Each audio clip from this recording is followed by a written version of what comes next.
I was watching a video this morning that was talking about some of the things that are happening in the world, different government things and that kind of stuff. And the statement rang out in my mind: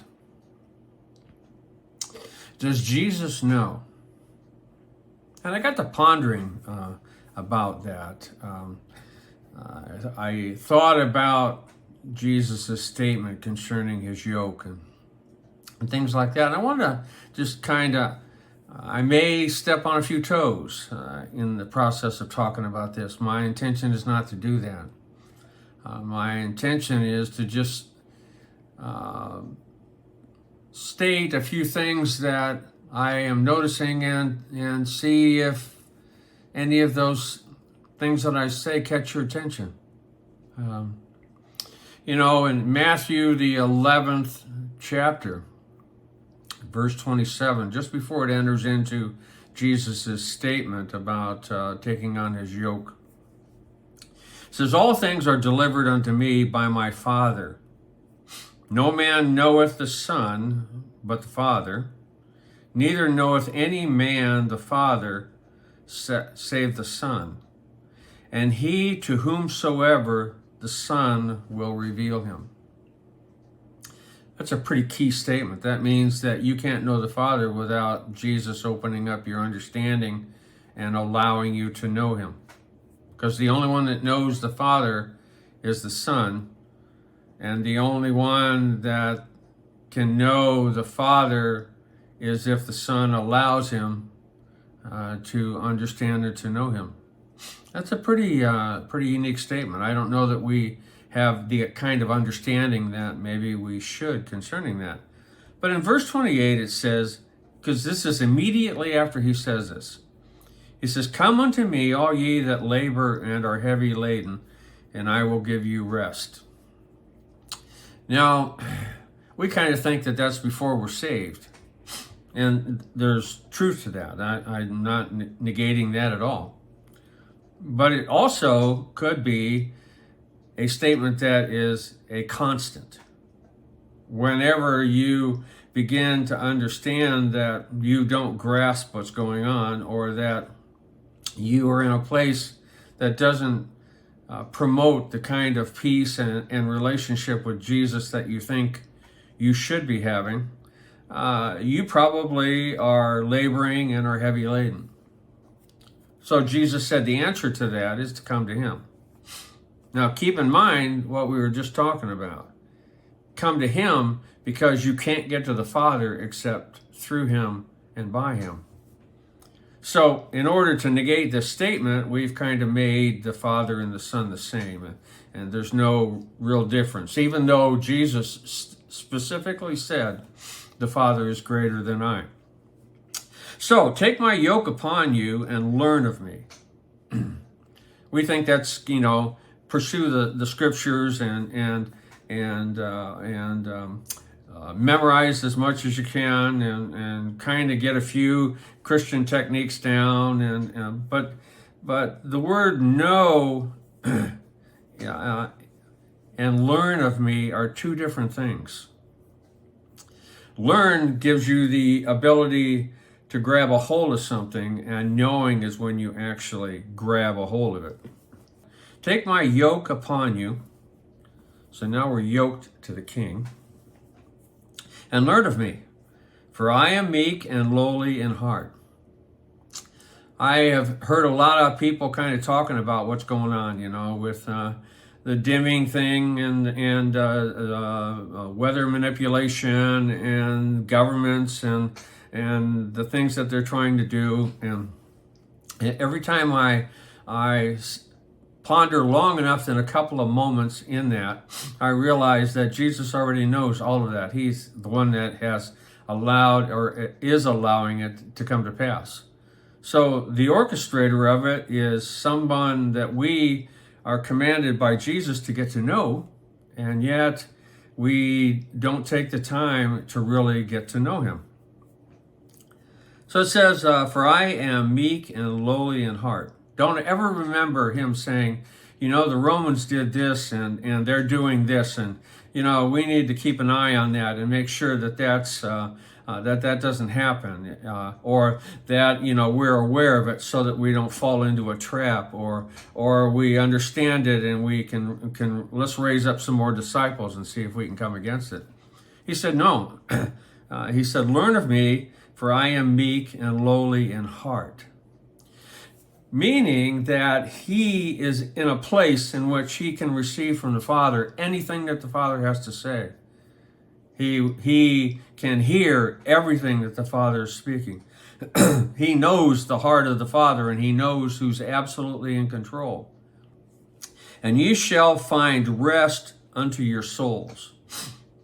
So it will put you in a place where you're no longer as concerned about everything that's going on around you, or the situations or the circumstances that you're in, because you're at rest, because you're at the feet of the master of the universe who has orchestrated the things that you're walking in.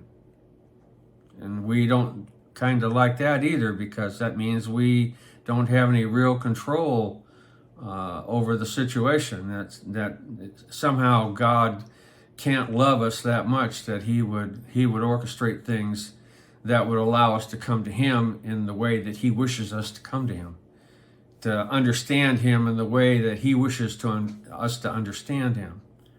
So anyways, it says, for my yoke is easy and my burden is light.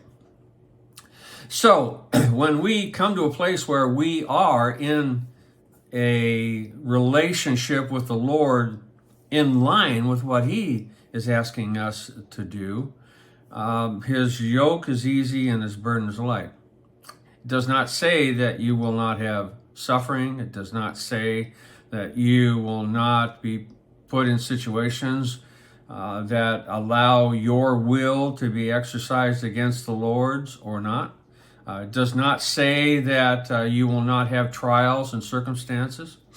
But he's allowing us to realize something that we don't really want to realize.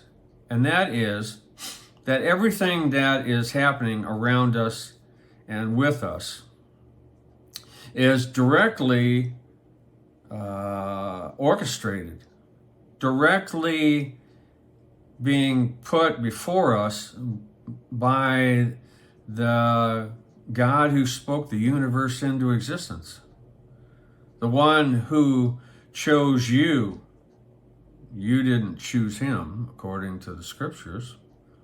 And the one who says that if you will take the time, as Mary did, which was in a message that was preached in our church this weekend, if you will take the time to really come before me, the Lord says, and let me talk with you and share with you and have commune with you, then I will begin to reveal to you the importance of what we're doing versus the importance of what's going on around you.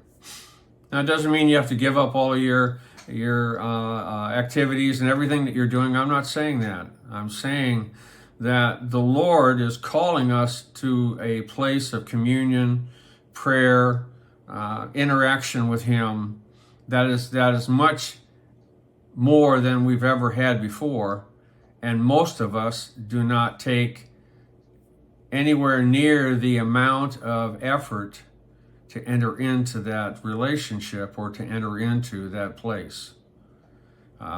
Jesus said to us, he said, no man can come to the Father but by me. And then he said just now, as we were reading, that if no one can even have the Father revealed to them unless I allow it. Basically what the Lord said. So my point for this short video is this. Things are going to get much, much worse on the surface around us. Jesus told us the wheat and the tares will have to come to fruition. And because most of the church at the moment has accepted many easy ways out. We always are looking for an easy way out. In order for that easy way to be crushed, for lack of a better term, and for the individuals whom the Lord has called that are caught up in some of the things that aren't as pure and as holy about God as we think they are, then he is beginning, he'll have those at this time who have heard what he has had to say and are pressing in to this place of communion and being yoked to him and walking the way he wants rather than the way that they want. And it begins to take their eyes off of what's going on around and allows it to be much more intimate and close with the Lord. If you're being stretched right now, that's why you're being stretched. You're being given an opportunity to decide whether you want to really come to the Lord and be yoked with him, or whether you want to continue to hold on to the things that